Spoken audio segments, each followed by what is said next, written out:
আল্লাহর নবী মুসা আলাইহিস সালাম কয়েক বছর থাকার পরে বেশ বড় হয়ে গেলেন। সব নবী নবীকেও বাপজি বড় হয়েছে। সব নবী বললেন, বাবা আমার বড় মেয়ের সাথে তোমার বিয়ে দিতে চাই, তুমি কি রাজি আছো? মুসা নবী দেখলেন এত বড় একজন নবী এলাকার, তার বিটির সাথে যদি আমার বিয়ে হয় তাহলে তো আলহামদুলিল্লাহ। আর সব নবী জানতে পারছেন এর সাথে আমি বিয়ে দিতে পারলে আমিও জীবন ধন্য বিখ্যাত নবী হবে। মুসা আলাইহিস সালাম বিয়েতে রাজি হয়ে গেল। বাপজি অনেক ঘটনা আছে, আমি মোটামুটি বলতেছি, মানে যেহেতু আপনার মোটামুটি কথা তুলে ধরেছি। প্রায় আপনার ফোনে 11টা বাপজি বাজতে চললো। আজকে জালসা যিনি প্রধান বক্তা তিনি চলে এসেছেন আলহামদুলিল্লাহ, আর হয়তো কয়েক মিনিটের মধ্যে হাজির হয়ে যাবে। তো বাপজি মুসা আলাইহিস সালাম বিয়ে করলে তাকে বাপজি শোয়েব নবী আলাইহিস সালাম একটা লাঠি দিয়েছিলেন ছাগল চড়ানোর জন্য। ওই লাঠিটা এই আগাটা একটু এভাবে একটু দুটো ডাল ছিল, তাফসীরে লিখেছে কে। তো লাঠিটা খুব বড় না, 2-3 হাত লম্বা। ওই লাঠি নিয়ে মুসা আলাইহিস সালাম গাছের পাতা পেড়ে দিতেন ছাগলকে খাওয়াতে। বাঘ ডাক পড়লে তাড়া মারতেন, সাপ পড়লে মারতেন। এই লাঠিতে অনেক কাজ ছিল তার। তো মুসা আলাইহিস সালাম কে লাঠিটা একটা ছাগলকে বলেছেন একটা জায়নামাজ ইবাদত করা, তখন তো 5 ওয়াক্ত নামাজ ছিল না। মুসা আলাইহিস সালামের সাথে বাপজি কয়েকদিন তার পিঠে থাকার পরই সব নবী বললেন, বাবা আমার বাড়িতে বেশি দিন আর থাকা যাবে না, খুব থাকলে বলে চাচা আব্বা কোথায় যাবো? বলে তোমার আব্বার দেশে যাও, তোমার নিজের দেশে গিয়ে তোমার বাপ মার সেবা করো। বলুন আলহামদুলিল্লাহ। মুসা আলাইহিস সালাম পুতলা অবস্থায় সব নবী জানতেন 10টা কথা বললে 5টা লোকে বুঝতে পারত, আর 5টা বুঝতে পারত না। মুসা আলাইহিস সালাম তার বিবিকে নিয়ে বাপজি আসতে লাগলেন। আস্তে আস্তে বাপজি কিতাবে লিখেছে আকাশে প্রচন্ড মেঘ, ঝড়, বাপজি উঠবে। ওই সময় তাদের একটু আগুনের প্রয়োজন হয়েছিল। মুসা নবীর বিবি ডাক দিয়ে বলেছিল, স্বামী অন্ধকার নেমে আসছে। বলে হ্যাঁ, বলে একটু আগুনের প্রয়োজন। বলে আগুন তো আমাদের কাছে নাই। বলে আমি এখানে বসলাম, আপনি দেখুন আগুন কোথাও পান কিনা।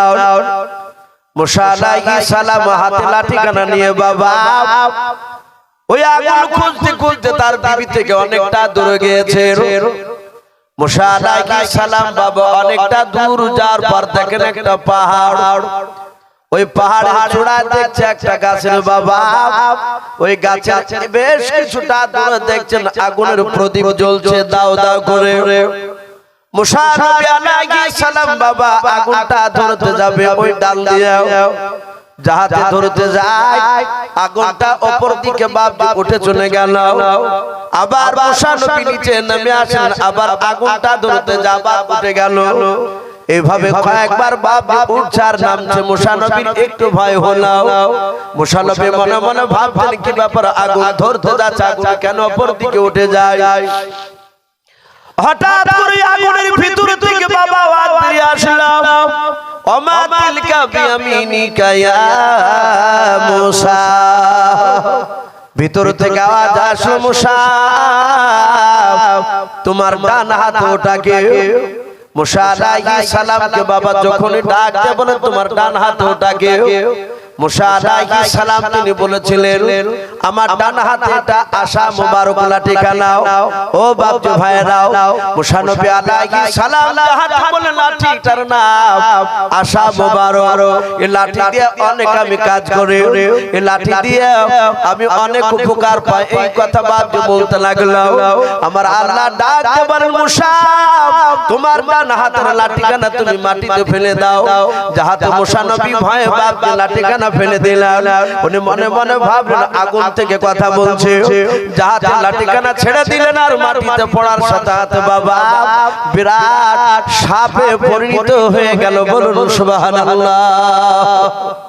অনেক লম্বা বড় সাপ, কেউ বলেছেন অজাগর সাপ, বিরাট বড় সাপ। বাপজি তার ঠোঁটটা মাটিতে, আর অপর কাঠটা বাপজি মুখটা অপর একদম হচ্ছে আশেপাশে টিকে গিয়েছে, ফসফস করছে। মুসা নবী বেশ একটু দূরে গিয়ে দাঁড়িয়ে গিয়েছে। আল্লাহ বলেন, এই মুসা লা তাখাও, ভয় করো না। মুসা তুমি তোমার ওই সাপে তুমি হাত দাও। মুসা বলছিল তো পাগলা আমি না, আমি হয়তো হাত দিতে যে আমি মরবো নাকি। বলে মুসা ভয় করো না, হাত দাও। তখন আল্লাহর পরিচয় আল্লাহ দেননি। মুসা নবী আবার একটু হাত দিতে যাহাতে আবার ফস ফস উঠেছে, আবার দৌড়ে পালাচ্ছে। বলে আয় মুসা ভয় করছো কেন? আমি বলছি না যে ভয় করো না। মুসা বলছেন আমি ভয় পাচ্ছি, আমাকে চরম ভয় লাগছে। আল্লাহ বললেন মুসা তুমি জানো আমি কে? বলে না আমি চিনতে পারিনি আপনি কে। সাথে সাথে আল্লাহ বললেন মুসা আমি তোমার রব। জোরে বলুন সুবহানাল্লাহ। আমি তোমার আল্লাহ। আই মুসা তুমি ভয় পেও না, তুমি সাতটা হাত গায়ে হাত দাও, বিসমিল্লাহ বলে হাতে হাত দিলে আর বিরাট সাপ হাত দিয়ে সাথে সাথে হাতে বাপজি লাঠি। মুসা নবী বলছেন আল্লাহ এত খুব সুন্দর, এত লাঠি হয়ে গেল। বলে মুসা আবার ছেড়ে দাও। আবার ছেড়ে দিলেন, আবার হাত দিলেন, আবার লাঠি। সঙ্গে সঙ্গে বাপজি মুসা নবীকে বললেন আল্লাহ মুসা এই লাঠি ছেড়ে দিলে সাপ হবে, আবার গায়ে হাত দিলে আবার তোমার লাঠি হয়ে যাবে। মুসা ভয় পেও না, তোমার দুশমনদেরকে লাঠিতে ফেলে দিবা, সাপ হয়ে তাদেরকে খেয়ে নেবে। মুসা তোমার ডান হাতটার লাঠিটা তুমি বাম হাতে নাও। বাম হাতে নিলে বলে আই মুসা এবার তোমার ডান হাতটা তোমার বাম দিকের বগলে ভরে ভরে সাপ দাও। যাহাতে সাপ দিলে বলে মুসা বের করে হাত বের করলেন, দেখছেন সূর্যের মতো এ হাত দিয়ে বাপ দিয়ে আলা বের হচ্ছে। বলুন সুবহানাল্লাহ। বলে আল্লাহ এত সুন্দর আলা বের হচ্ছে। আল্লাহ বলেন আই মুসা এ হাত যতক্ষণ পর্যন্ত বগলে না ভরবা ততক্ষণ পর্যন্ত আলা বের হবে। এ হাত আবার বগলে ভরে আবার সাপন মারো, যাহাতে সাপ দিলে হাতের আলা বন্ধ হয়ে গেল। বলে মুসা প্রয়োজন যখন হবে তোমার বগলে ভরবা, সাপ দিবা আলা বের হবে, আবার সাপ দিবা বন্ধ হয়ে যাবে। তোমাকে আমি দুটো মুজিজা দিলাম। জোরে বলুন সুবহানাল্লাহ। এক মুজিজা লাঠি ফেললি সাপ, হাত দিবা লাঠি তো পরিণত হয়ে যাবে। দুই নাম্বার এই হাত দিয়ে তুমি বগলে ভরলি আলা বের হবে। আল্লাহকে মুসা নবী বললেন আল্লাহ আমি খুশি হলাম। আল্লাহ বলেন মুসা আর আগুন তোমাকে নিতে হবে না, বিবির দিকে যেতে হবে না, সোজা বাড়ি হাঁটো। বলে আমার বিবি বলে সে চিন্তা করতে হবে না, আমি আল্লাহ আছি। আই মুসা যা তুমি এখনই তুমি ফেরাউনের দরবারে কলমার দাওয়াত নিয়ে যাও। তুমি আজ থেকে নবী হয়ে গেলে, রাসূল হয়ে গেলে। তুমি এতদিন নবী ছিলে না প্রকাশ্য, তুমি আজ প্রকাশ্য নবুয়ত দান করেছে তোমাকে। বলে কার কাছে যাব? কলমার দাওয়াত নিয়ে। বলে ফেরাউনের কাছে। বলে আল্লাহ ওটাই maaf করবে, সবার কাছে যাব আমি, ফেরাউনকে বাদ দিয়ে। বলে কেন? বলে আমি ফেরাউনের দরবারে একটা ঘুষি মেরে তার লোককে মেরে পালিয়ে এসেছি, আমাকে থুবে না মেরে ফেলবে। আল্লাহ বললেন মুসা সবারই আগে ফেরাউনের কাছে তোমাকে যাওয়া লাগবে। মুসা নবী বললেন আল্লাহ আপনি যখন হুকুমই করছেন আমাকে যাওয়াই যখন লাগবে, তাহলে আমি যে তুতুলা আমার কথা সব ফেরাউন সবটা বুঝতে পারে, আমার মা আসিয়া বুঝতে পারত, আর আমার মা বলতে পারত কি। তা আপনি আমার ভাই হারুনকে আপনি নবী করে দেন, আমরা দুই ভাই নবুয়তের দাওয়াত নিয়ে যাব। বলুন সুবহানাল্লাহ। আল্লাহ বলে মুসা তোমার ভাইকে নবী করতে চাইছো? বলে হ্যাঁ। বলে আমি বলবো আমার ভাষা আমার ভাই সব বুঝে। বলে না যে কালার কথা কালার মাই বুঝে, তা আমার কথা আমার ভাই বুঝবে। আমি বলবো আর আমার ভাই ব্যাখ্যা করে ফেরাউনকে শোনাবে। যারা ইজতেমায় গিয়েছিলেন ভাই, এখানে জানি না কতজন গিয়েছিলেন, ওখানে আমিও গিয়েছিলাম আলহামদুলিল্লাহ। ওখানে দেখেছেন উর্দুতে একজন ব্যক্তি বক্তব্য দিছিল, আর পাশে আরেকজন বাংলায় মানে করছিল। এবছর আলহামদুলিল্লাহ অনেক হাজার হাজার আলেম গিয়েছিল এবং বড় বড় পণ্ডিত আলেমদেরকে দেখলাম এই মুর্শিদাবাদে। তো বাপজি ওখানে বায়ান দেখলাম, এত সুন্দর বায়ান করেছেন সাদ সাহেব দামাত বারাকাতুহুম আলিয়া, খুবই মূল্যবান কথা বলেছেন।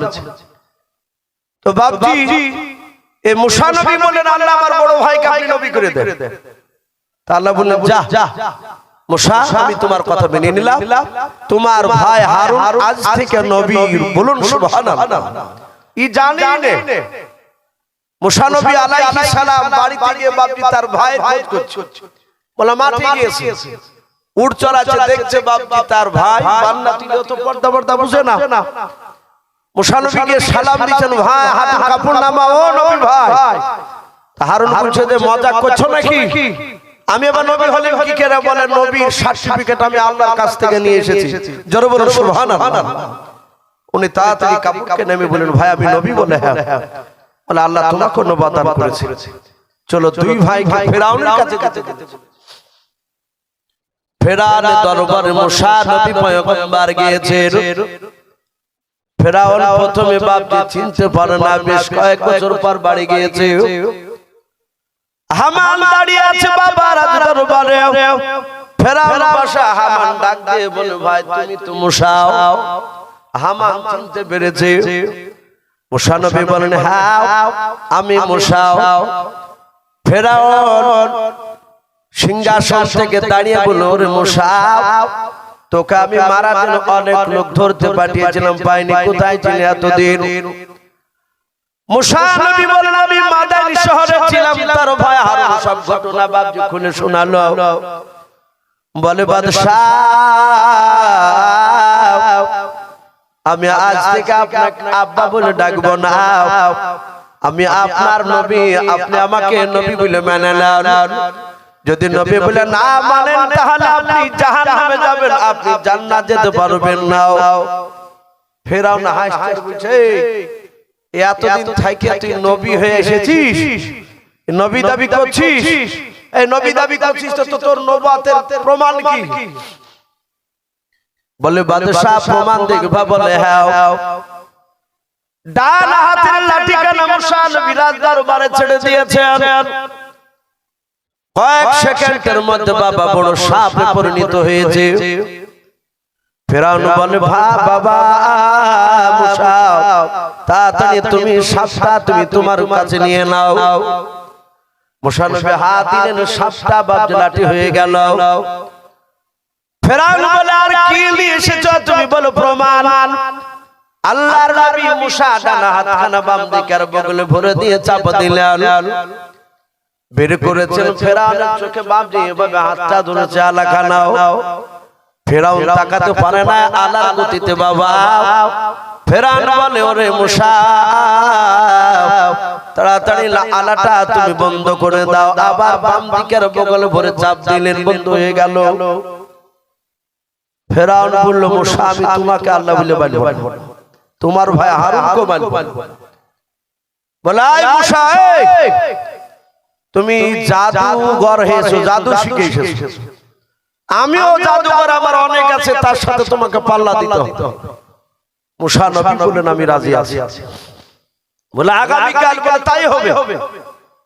তাফসীরে লিখেছে বাপজি ফেরাউন ৬০,০০০ মিশরের জাদুঘরকে বাপজি জোগাড় করেছিল। ৬০,০০০ তাদের জাদু দেখাবে, তারা দড়ি দিয়ে। ফেরাউনকে বলল, আপনার দরবারে যত দড়ি আছে এলাকায় সব জড়ো করেন ওই ময়দান। মুসা নবী আলাইহিস সালাম তার বড় ভাই হারুন আলাইহিস সালাম, ওরা দুই ভাই মাঠে ওই এক সাইডে আছে। ৬০,০০০ লোক বেঈমানরা, তারা ফেরাউনের পক্ষে। তারা দড়িগুলোকে বাপজি তারা সাপে পরিণত করে দিল, জাদু করে। বলে, মুসাকে ধর, খা মুসাকে। আর বাপজি সাপে পরিণত হয়ে গেল। বলা কেন দৌড়ছি? আল্লাহর নবী মুসা বলেন, আল্লাহ এতগুলো সাপ আমি পেরিয়ে মনে হয় উঠতে পারবো না। আল্লাহ বলে, মুসা ভয় করো না, তোমার সাপকে লাঠিকে ছেড়ে দাও।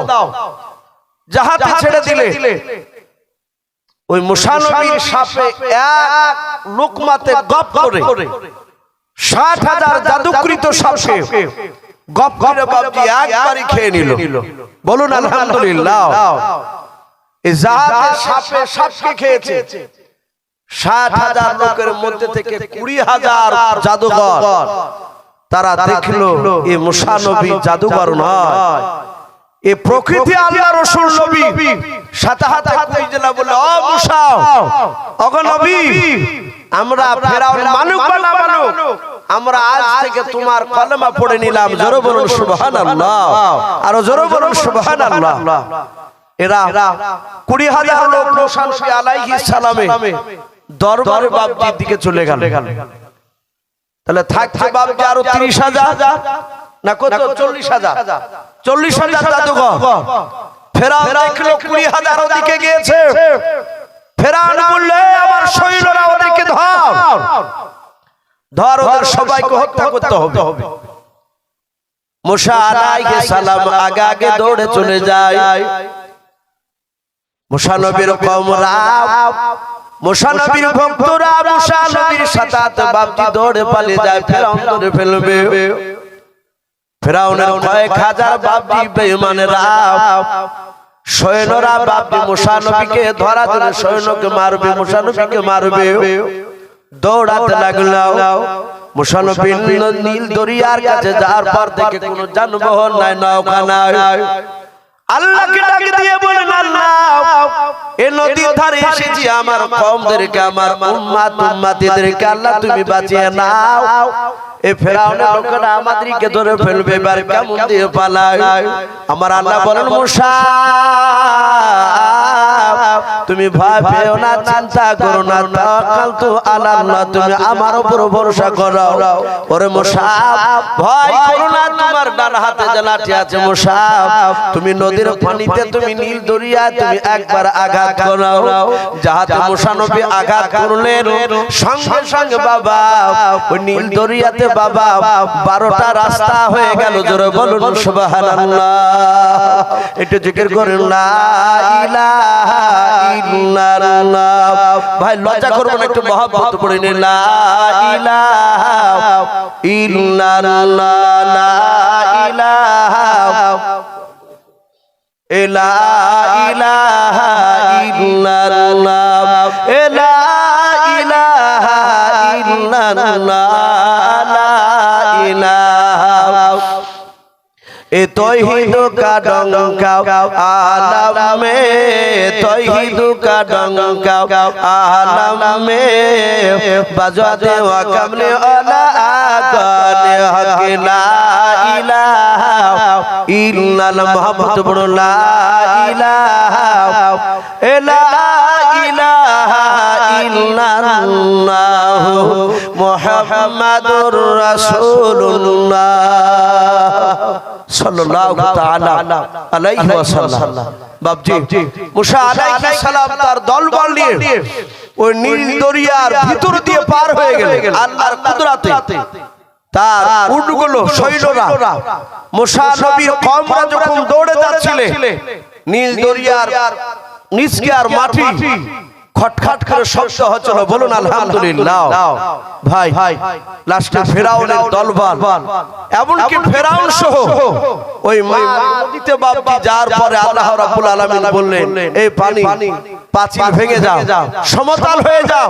ফেরাউনের দলবল সব পানিতে বাপজি ডুবে শেষ হয়ে গিয়েছিল। এমনকি ফেরাউনের বাপজি পালিয়ে যাচ্ছিল, লাস্টে পালাতে পারেনি।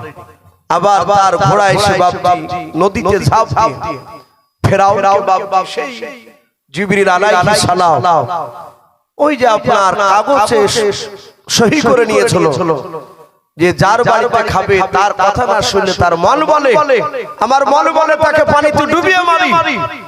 সঙ্গে সঙ্গে বলল ফেরাউন, এ চিনতে পেরেছো? বলে তুমি ছিলে? বলে হ্যাঁ। সঙ্গে সঙ্গে বাপজি ফেরাউনের চুলকে ধরে গভীর তলদেশে বাপজি নিয়ে গিয়ে জিবরিল আলাইহিস সালাম কাদা খিচ বের করে তার মুখে বাপজি দল্লে ভরে দিয়ে বলল, বেঈমান তুই আল্লাহর দেশে থাকবি আর আল্লাহর আইনকে মানবি না, তোর কথা অনুযায়ী তোকে কাদা দিয়ে ডুবিয়ে তোকে খেয়ে শেষ করে দাও। ভাই সেই বেঈমান ফেরাউন আজও তার লাশ মিশরের বাপজি আছে, এখনো পচে না, সরে না।